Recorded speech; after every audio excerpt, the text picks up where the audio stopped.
Welcome to another episode of Simon Says, where facts comes first.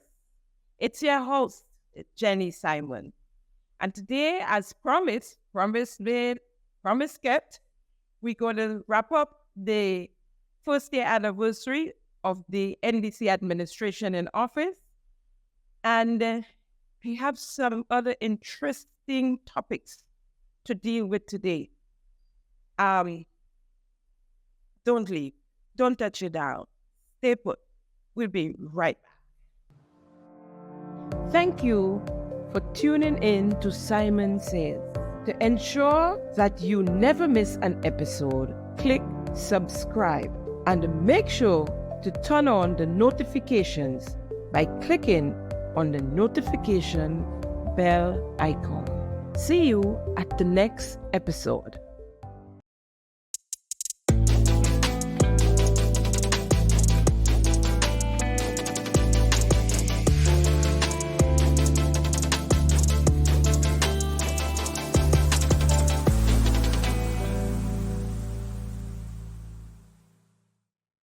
Welcome back.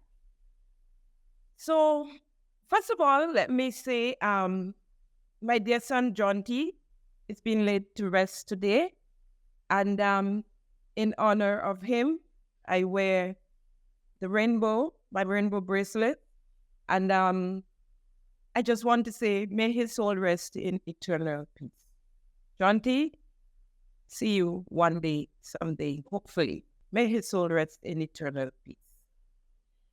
So let's run through the achievement list and take as we go, because we did the assessments and so already, and I think we had about 11 different achievements according to the Prime Minister.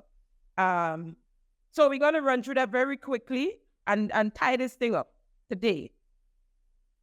We had pension and gratuity payment. Are we going to give them a tick there?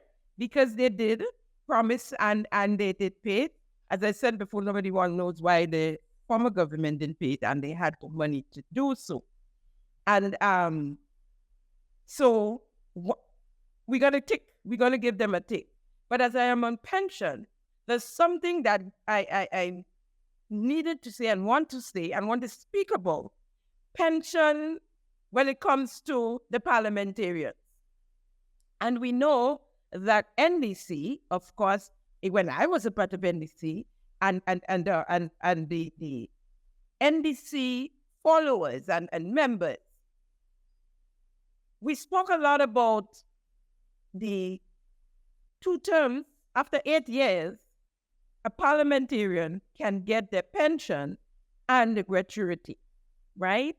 And it was a big thing for the NDC because, of course, NMP was in office, and they were collecting their pension. Quite a few of them did 2 terms, so 3.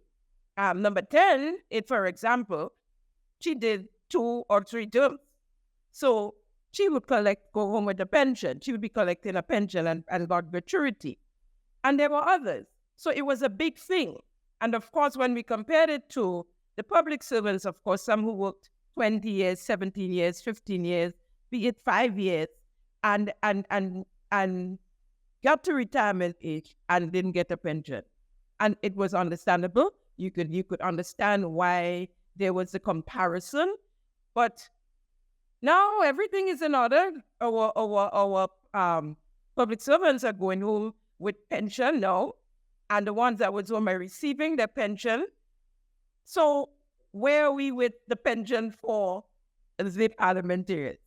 Is the NDC going to go to the parliament and end that law act, whatever it might have been called, and not collect their bag of money after 4 years if they manage to make it back, to make it in the next term? Or are they going to take the bag of money and walk? Right? It's always different when the shoe is on the other foot.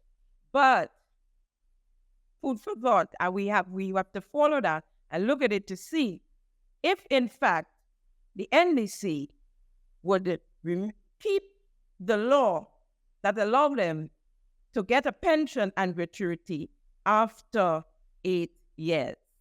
Moving right along. So the next achievement was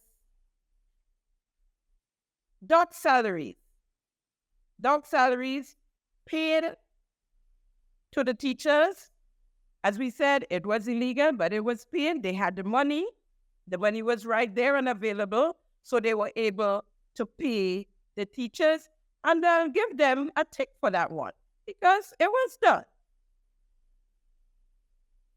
Then we had the $500 for the nurses, replacing regularization. And we say that's not an achievement. So we X that out. The fourth one, the signing of wage increase. That's not an achievement. I'm sorry. The achievement there was the PWU.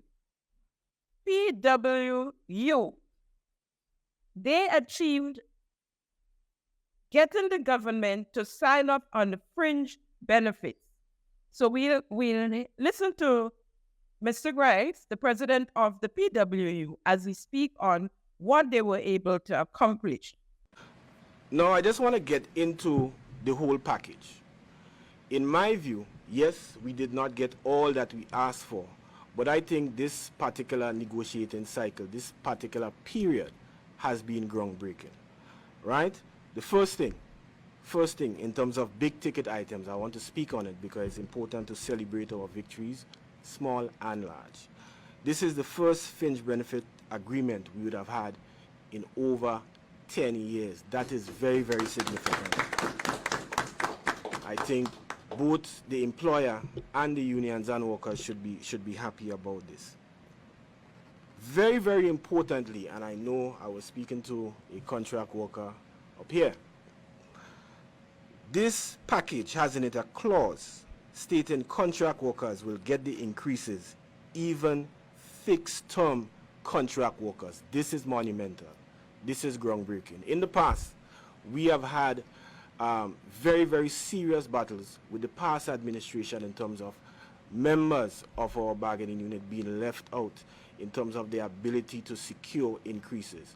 So having now enshrined in our agreement stating that contract workers will get it, it may have some administrative hiccups in terms of, you have a little extra work to do, but I think it's worth it in terms of the justice and the equity across the public service. So this is tremendous as far as the union is concerned. Now, there are some other items here. Nurses have been clamoring for it for an extended period of time. Free medicine at the hospital.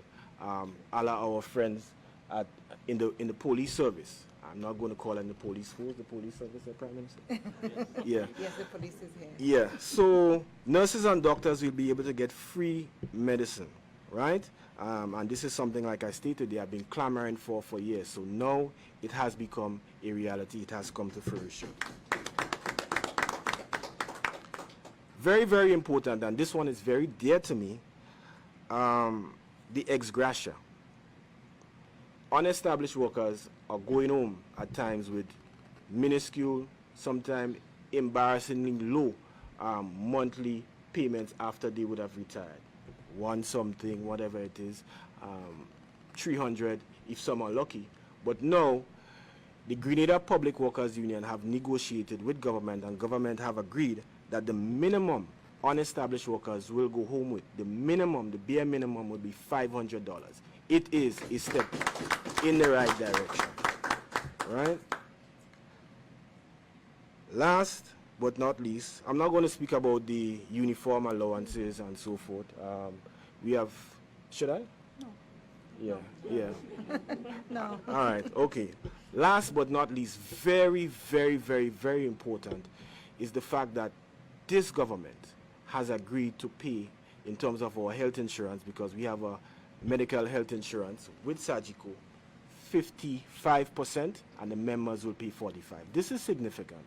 In the past, the government used to pay 50%. They are now paying 55%. But apart from that, there were changes that had to take place with the plan amendments to increase the schedule of benefits, and we were not getting that traction in terms of cooperation in the past. But now we have a situation, a positive situation, where government say, listen, health insurance is not a luxury, it's basically a need, and we're going to make it affordable for the members. So very soon you'll be hearing us coming to you members, aggressively marketing this very important instrument for your good. So our health insurance will be on the up and up going forward thanks to this particular agreement. So I think we need a table knock for that also. And I think I should mention it, the last thing. There is a clause in there. Nobody wants to die or prepare for death necessarily, but there is a clause in there that if one dies in service, your beneficiary will be able to get your salary for 1 year. These are important. Family is an important institution, and if something happens to you, you would hope that there's at least a stopgap for a temporary period for your family members to have some, economic space, so to speak. So I think this is a tremendous, and these are just the big ticket items within the package. This is a tremendous package, and I think all parties should be happy at the end of the day. Certainly, the Grenada Public Workers Union, we have signed on a bit late. The Prime Minister said, well, better late than never. I think up to yesterday we were in discussion and negotiation with the government, the hard-working government negotiating team, after working hours to try and nail down and dot I's and cross T's with this particular package, right? So I just want to end by saying this is just one cycle. So there are things that we have asked for that we did not get, but the opportunity will arise in the next 3 years for us to secure even more benefits, bit by bit by bit. Right. So we heard Mr. Grimes, and I mean, one hand can clap. So let me say that I congratulate the government for actually signing off on some of these fringe benefits. But as you heard from Mr. Grimes, they didn't get all they asked for, but they're hoping that in time they will do so. So I want to also congratulate the government, but that's not an achievement. I'm sorry. So another X. Then we had the bi-monthly payment, number 5, the bi-monthly payment. We're going to give them a tick for that. They did, said they would. They didn't. How successful it is, it's another story. If it is having the impact that they said it would have, it's another story. I went to the bank and to pay some bills, and riser actually on the end of the month gone, and Grenada is still a month in place. I mean, I had to leave some of the lines that I was in because the lines were so long, non-productive. I had to get to work. So we still a month in place. The impact they were looking for, I'm not sure that they're getting it, but they did do the bi-monthly as they promised. We give them a tick there. Strengthening the economy with cess, that's a joke. There's no achievement there really. Monies were given to the supporters, for the most part, of the NDC to do what. Some of them I do not know. As someone said, to make manje popot. Time will tell, and then we can assess and say that that's an achievement. So we said no to that one. The CBI program, oh God.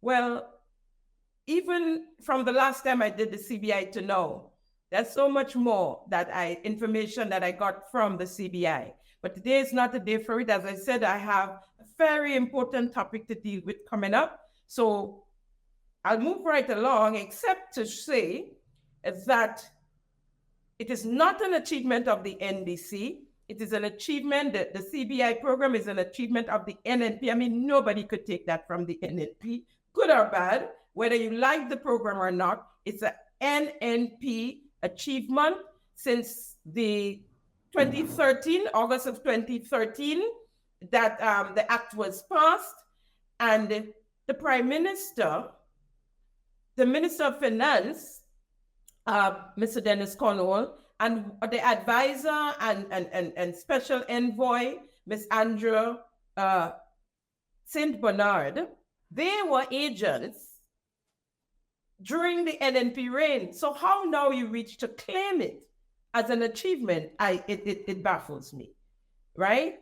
So I just listened to a clip quickly of what the Prime Minister had to say in one of his achievements interview when he was asked about the conflict of interest, where him and one of his cabinet members and his advisor, advisor to the government, are agents and working within the government.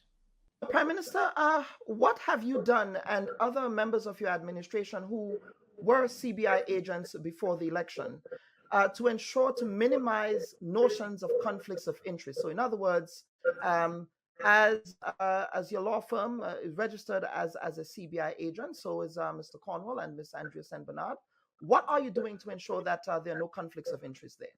Well, just to clarify, my law firm has never been a CBI agent. That's what. Well, except on the website. Go ahead. No, let me finish. I've been at pains to say that. I was a partner, not my firm, myself, was a partner in a separate business called Mitchell and Partnership, where I was the principal of that entity. Both as relates to my law firm and that entity, I do not practice. Right? Okay. So that's clear, and I've made that clear. I do not work in my law firm, nor do I work in Mitchell and Partners, and so I certainly have nothing to do with this. In fact, I think I've made a point. I've been at pains to communicate to the CBI office repeatedly that obviously I'm not a practicing CBI agent. Similarly, I'm not a practicing attorney at law because I am unable to do so. And the same, I think, applies for Honorable Minister Cornwall, who holds a ministerial portfolio. So therefore, as a public servant, he can't practice privately. Ms. St. Bernard is an advisor to the government, but she's not a public servant in the same capacity as myself and Mr. Minister Cornwall. And so in those circumstances, her business continues. So what I can certainly say to you, that in my capacity as Prime Minister and former Minister of Finance, certainly if any applications were to come to Cabinet that in any way or form would have been coming from or emanating from, because the way CBI works is you can have applications that might have been started an entire year ago but would not reach Cabinet. We certainly have recused ourselves. There is a due diligence process that, yeah. So we certainly would have recused ourselves from any decision as to whether or not to grant approval in those circumstances. I can certainly say to you, in my time in Cabinet, there's only been one instance where I had to do so. And I believe there's been one instance where Minister Cornwall would have had to do so. And obviously the minutes would have reflected that we would not have been part of the decision.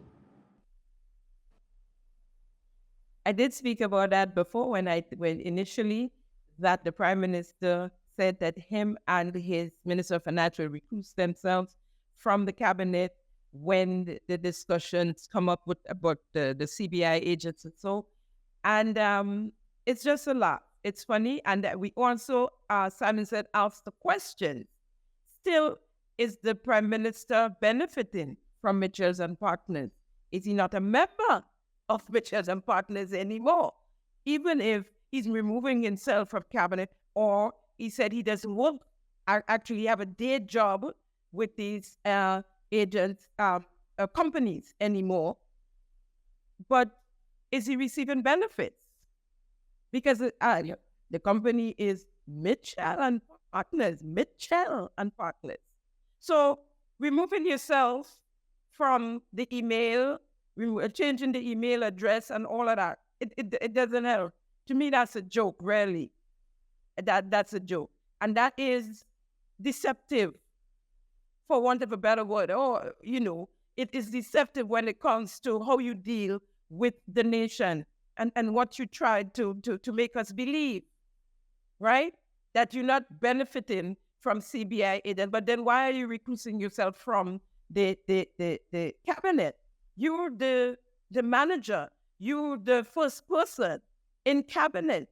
You're the one who have to sign off. You, the line minister, who have to sign off on these passports.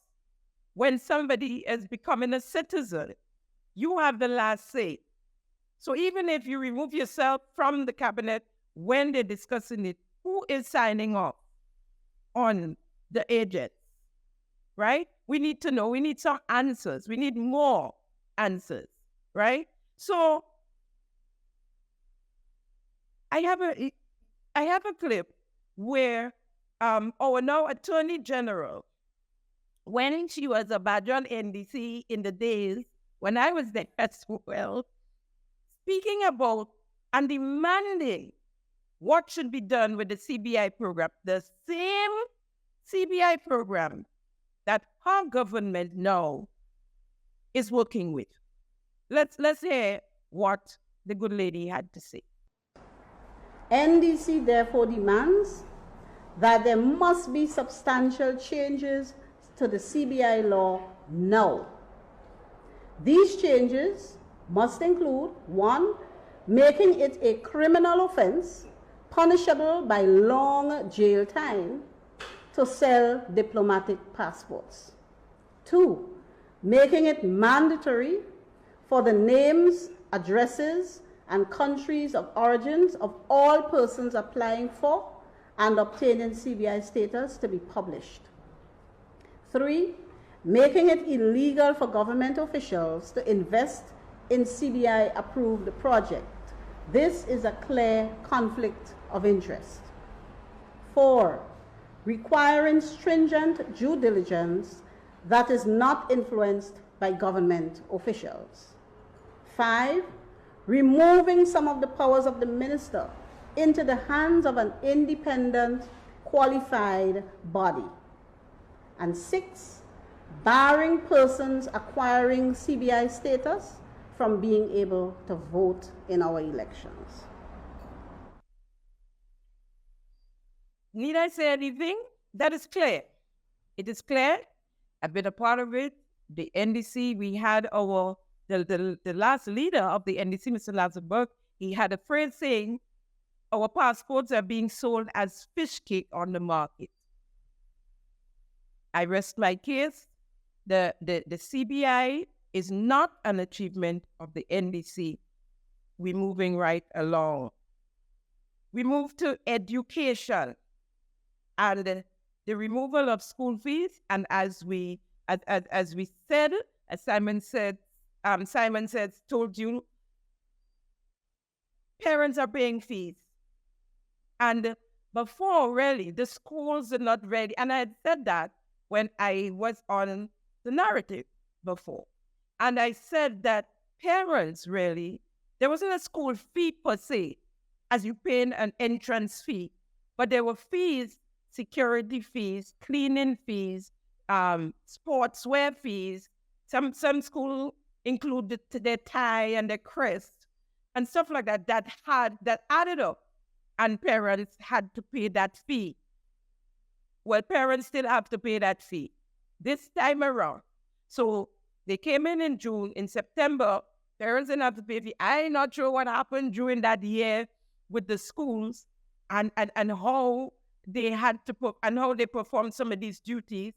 However, this year there are fees: $200, $150. There are fees. Different schools, their fees are different depending on what they're asking the parents to pay for.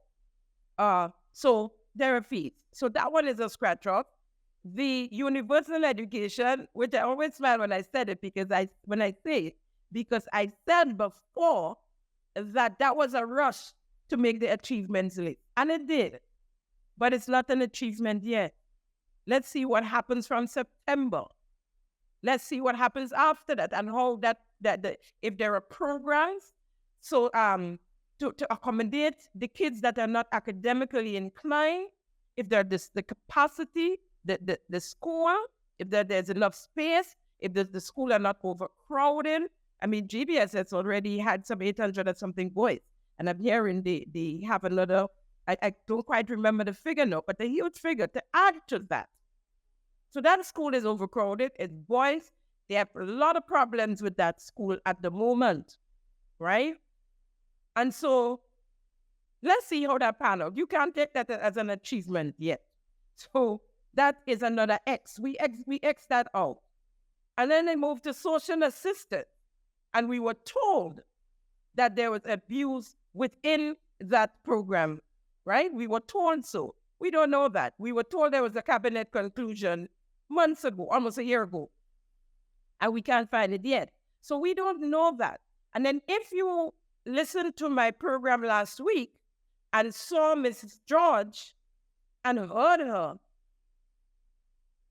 you would understand that some of these stories that we got and getting about the seed program are lies. Are lies. And and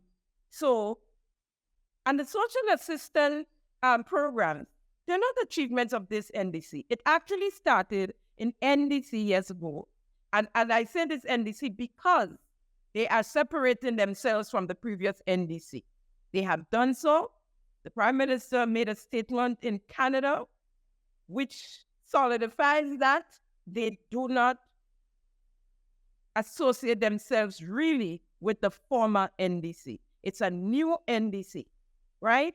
The NNP came in, and if you listen to Ms. George, they merged three of the social network programs, and they brought the seed program to where it is now, which I could understand because I think it came in 2011. At that time, the NDC was fighting amongst themselves, and they didn't really have time to do things properly. And in 2013, it was the next election.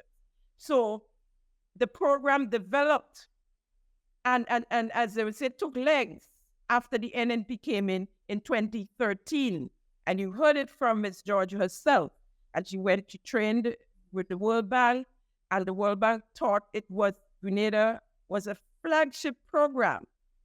Our program. And other regional states came in to learn and to take advice from that program to take back to their country. So that is not an achievement of this NDC government administration, and so they take an X there.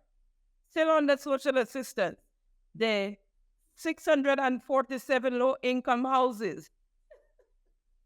When NDC came into office in 2022, those apartments were finished. The Chinese-built low-income housing project, that's an NNP achievement, and you can't have it. You take an X right there. The internet connectivity, the JUMP program, as they call it, another NNP initiative, it materialized. Now, it's an NNP initiative. You cannot have it. You take an X there. Healthcare. The new teaching hospital, they identified lands. That's not an achievement. The former NDC identified lands as well. It's in their policy agenda. Same teaching hospital, they identified lands. Where is a hospital? So let's not jump so fast. You just identified land. You didn't even purchase the land yet. So that is not an achievement. How would that reach an achievement? You identified land.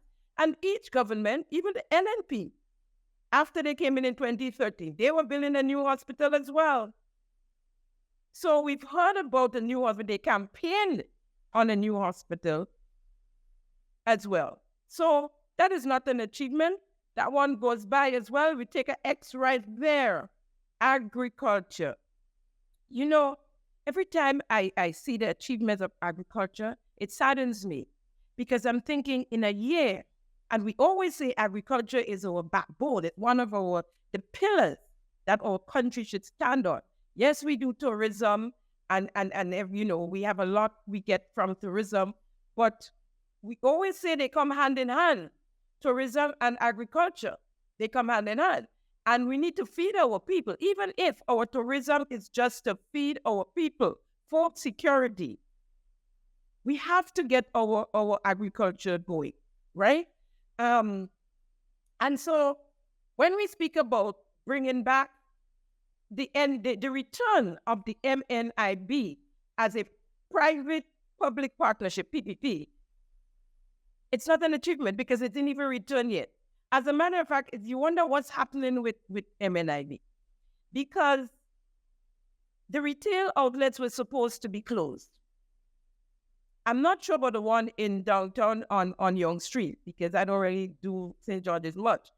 But I know that the one in Grenada remained open with very little produce and big rent, huge rent.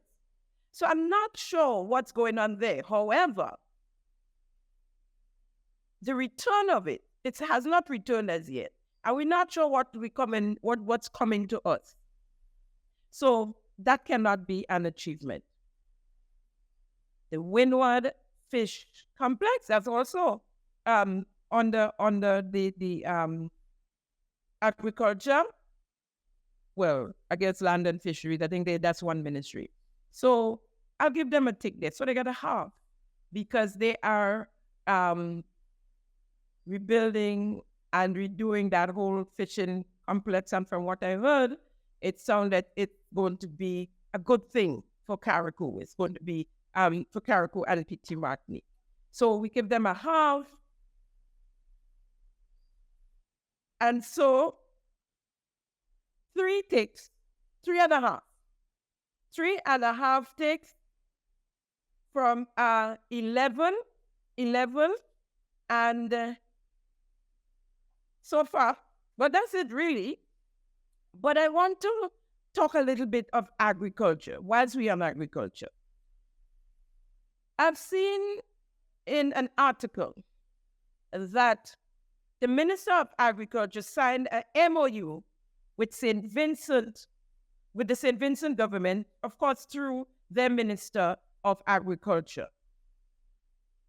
And if I bring it down to layman terms, really, to swap our spices for root crops, yam and sweet potato. And I'm a little bothered by that. And call me selfish, but I don't understand why we give in St. Vincent our spices, our cocoa and nutmeg, and training them.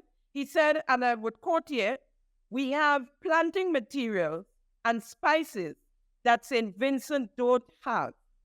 And they want the technology. They want to get involved in nutmeg and cocoa production. And at the same time, St. Vincent has a lot of things that we do not have in Grenada, which we want, he said. And to continue quoting from him, the main feature of the agreement has to deal with the establishment of a cocoa condiment and spice subsector in St. Vincent and the Grenadines, and assistance with livestock and root crops for the government and people of Grenada, Petit Martinique, and the Carriacou. See, they switch it up again. Now we Grenada, Petit Martinique, and Carriacou. I've noticed that this is the order we come now. He said that 2 months ago, we brought in 6,000 pounds of yams, which have been distributed to the farming community. I would be going back to St. Vincent, and this time we'll be bringing in as much as 10,000 pounds of planting material, bananas, sweet potato, yams, plantain, you name it. End of quote. This has me bothered, because before Grenada start getting yam and the shane and sweet potato from St. Vincent, we had those stuff in abundance. And I don't understand why government after government now coming and we have to get yams and sweet potatoes from St. Vincent and swap our spices, our cocoa and nutmeg with them for yam and sweet potato. That bothers me. And you know what's going to happen? Sooner than later, we would be ordering cocoa, chocolate, whatever form they call it. It may not be Milo, as Boris Bishop used to say, it might be Smilo, but we won't be importing cocoa and nutmeg byproducts from St. Vincent. And we're going further down the line when it comes to our nutmeg and the cocoa. Call me selfish if you want, but I don't understand why we swapping nutmeg and cocoa for yam. I don't understand that. Okay? So, moving right along, I couldn't let it pass. I had to speak about it. It has how I feel about it, and it's bothering. It's bothering. So, the Prime Minister, folks, my friends, and his achievement list, it is clear. It is clear. And you know what? I don't know why they make believe. Because it's a year, and you could give them that. You don't expect them to do, although they tried really hard to make all their promises, the promises they made. What is it? Promise made, promise kept. Although they tried really hard to keep their promises, all of them, it didn't work. And there was no need to. It's your first year. You might have met obstacles that you didn't expect to meet. And so why the pretense? Why the deception? Why put this all there? The Prime Minister and his achievements, and I say the Prime Minister and his achievement because he's the only actor in that movie. The rest of the cabinet are extras. He went around to all his interviews on his own. He sat alone and speak about the year's achievement as if he had no ministers, no members of cabinet.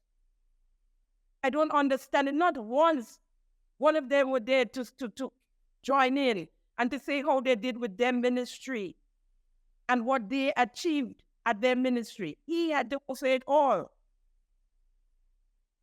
And so I give them a 3.5 out of 11, which worked out to be 0.385%. That's my assessment. It's mine. You could have yours. This is my own. Okay? So, the 3.5 achievements, in my opinion, were low-hanging fruits. Easily picked. As I said, the pension, the money was there. The payment of the salary, the money was there. You just take it and you pay.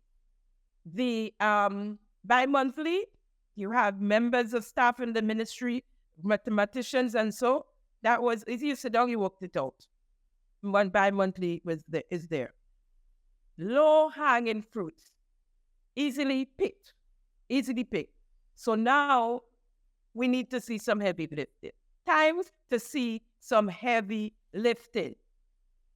What we want to see is a framework in economic growth and sustainable job creation. Economic development that can stimulate our economy and provide a platform for sustainable growth and development. We need sustainable long-term employment for our citizens and specifically our youth. We want to see, show us your plan for the rural development. Our rural areas are in shambles. We all know that. And so we want to see your plan for developing the rural areas. The south of the island is not Grenada. And by extension these days, if I might add St. David, that's not Grenada. We want to see, let us see equity amongst our people.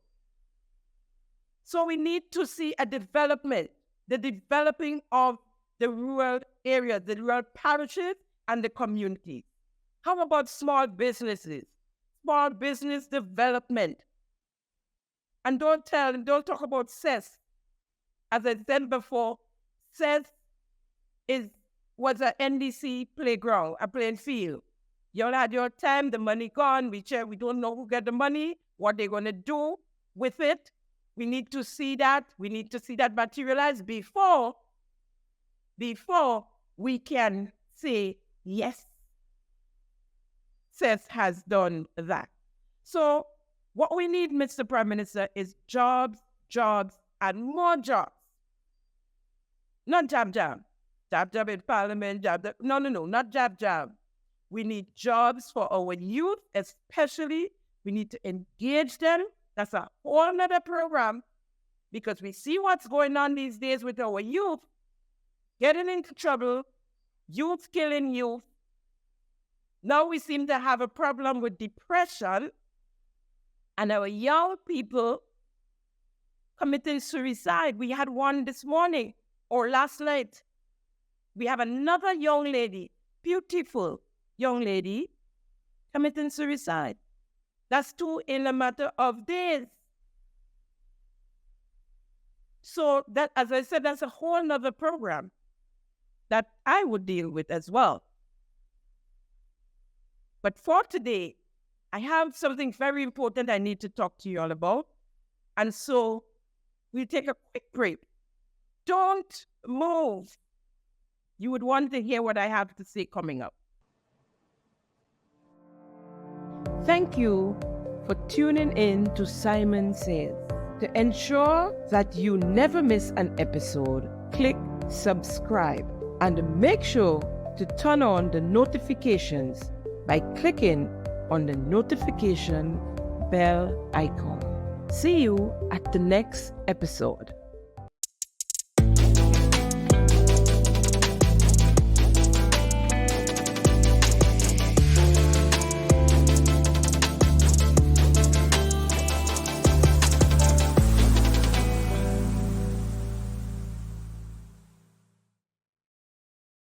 Welcome back, listeners. And let me sit up a bit. I want to read something to you, a post to you, and then we would continue the conversation. So NNP is back in power, only 1 year after losing the election. We have received reliable information that the NNP is now totally in charge of the running of the 2023 Carnival Queen Show. The lineup includes Shama Wells, Brenda Batiste, Jenny Simon, and Mikey Hutchison, former NNP youth officer in St. John, among others. Where are the likes of Ricardo Kings Douglas and Urias Peters? Mr. Culture Minister, is NDC lacking talent so much so that NNP has been allowed to take over the running of the Queen Show? The NNP is putting a dent on the so-called transformational agenda.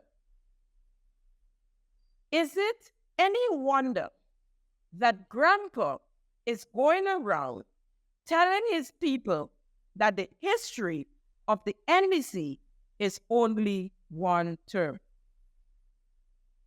Well, let me start where I end. First of all, Grandpa, whoever Grandpa is, don't have to tell people that NDC, the history of NDC is one term.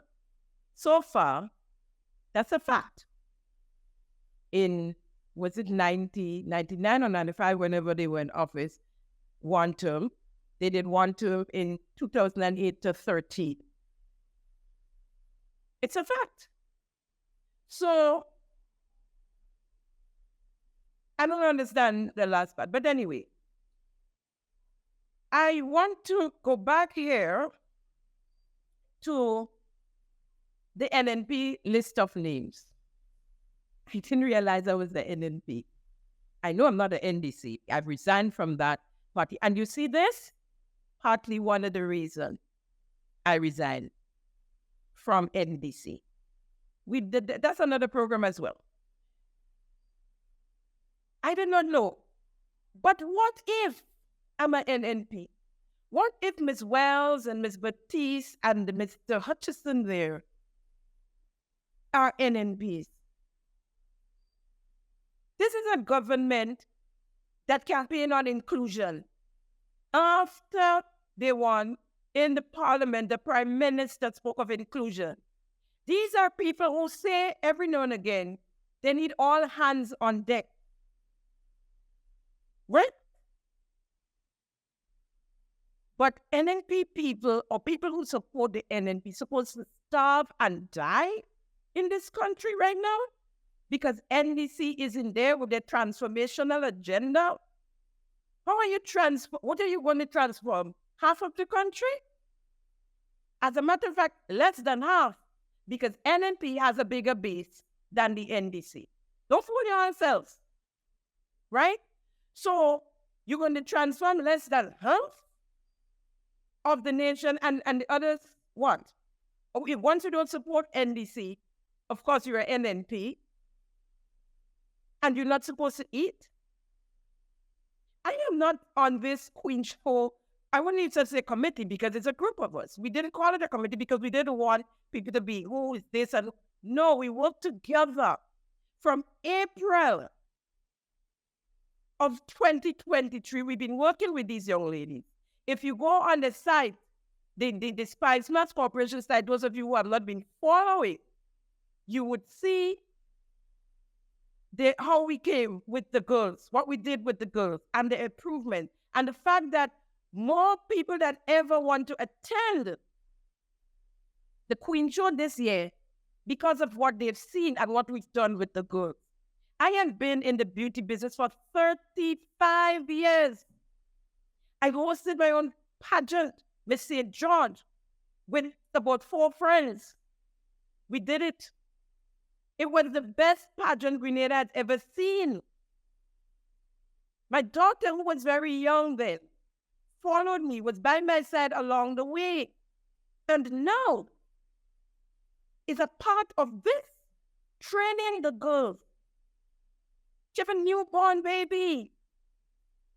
Last night they left the studio after 9. And it was only going to get worse, longer rehearsals because we that closer to the show. NNP is not just a word, New National Party, and not just 3 words. These are people we're speaking of who are Grenadians. Our carnival is a national product. It's a Grenada thing. It's not an NDC thing. And I'm saying that and because I never hear NNP behave like that.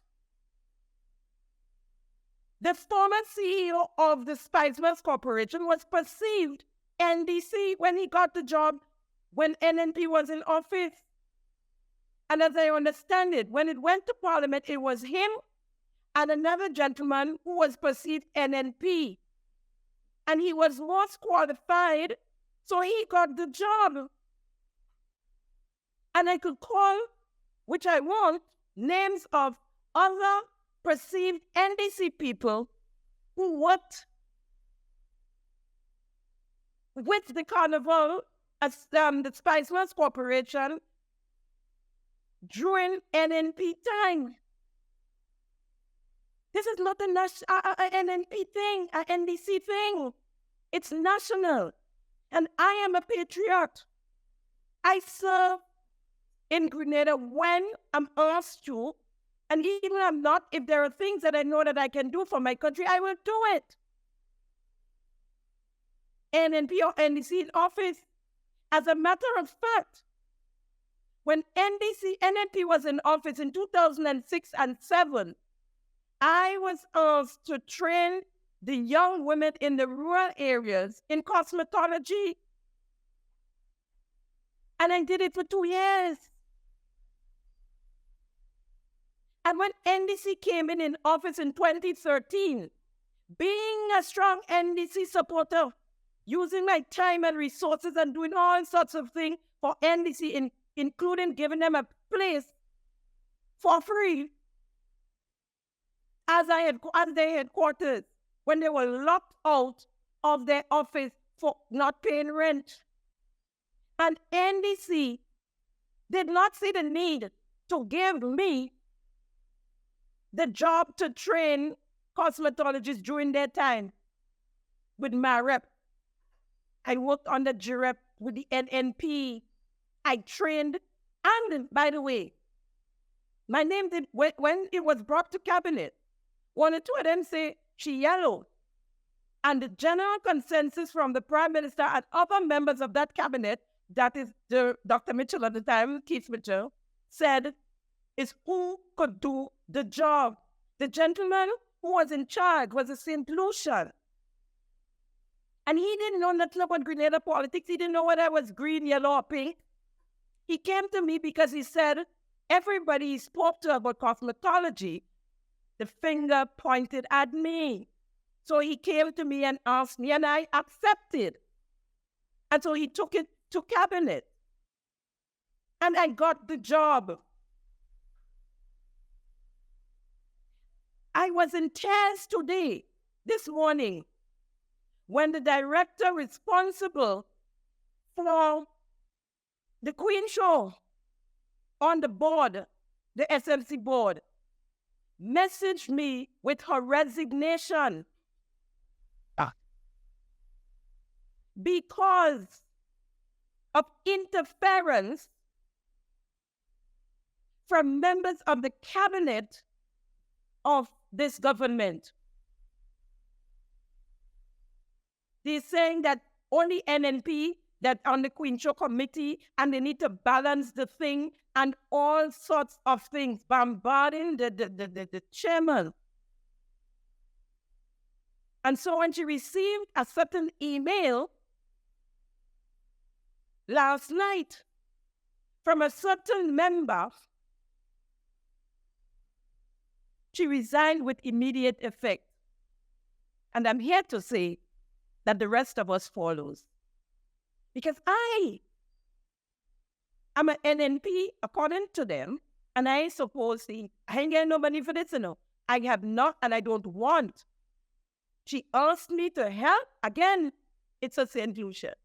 Doesn't know a thing about Grenada and their politics, which she told them from the very start. But that she would use people. I mean, those of you who saw the Queen Show last year, you know what? You know why people like me step forward. Right? And so, when she asked me, I agreed. I'm not an NNP. I'm a Grenadian. I don't wait till February 7th and put on a colored T-shirt and go in the stadium and wave my flag to be a patriot. That is not patriotism.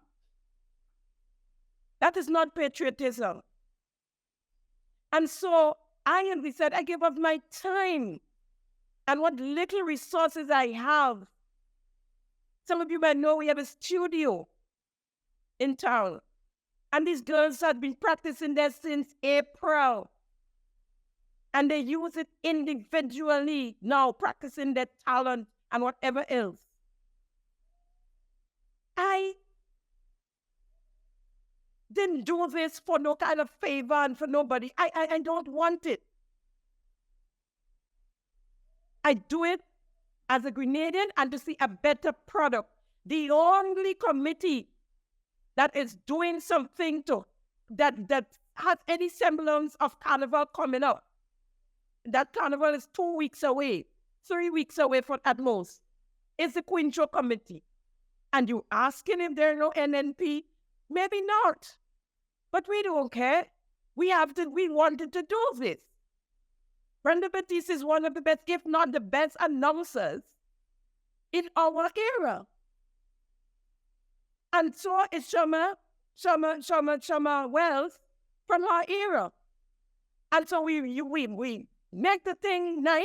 She was going to do the costume, the announcing of the costume section, which she's very good at.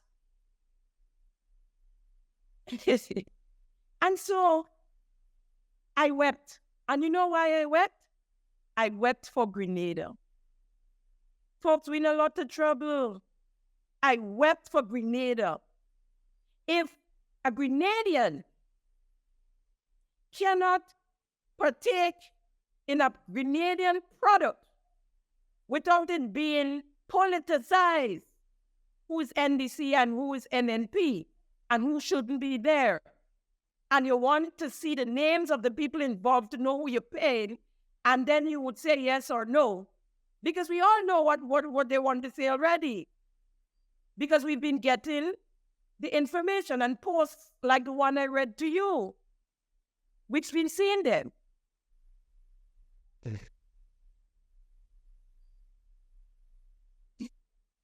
I'll take a wrap right here. Thank you for viewing Simon Says. We'll see you next week with another episode. Same time, same place. Don't miss it. Bye. Thank you for tuning in to Simon Says. To ensure that you never miss an episode, click subscribe and make sure to turn on the notifications by clicking on the notification bell icon. See you at the next episode.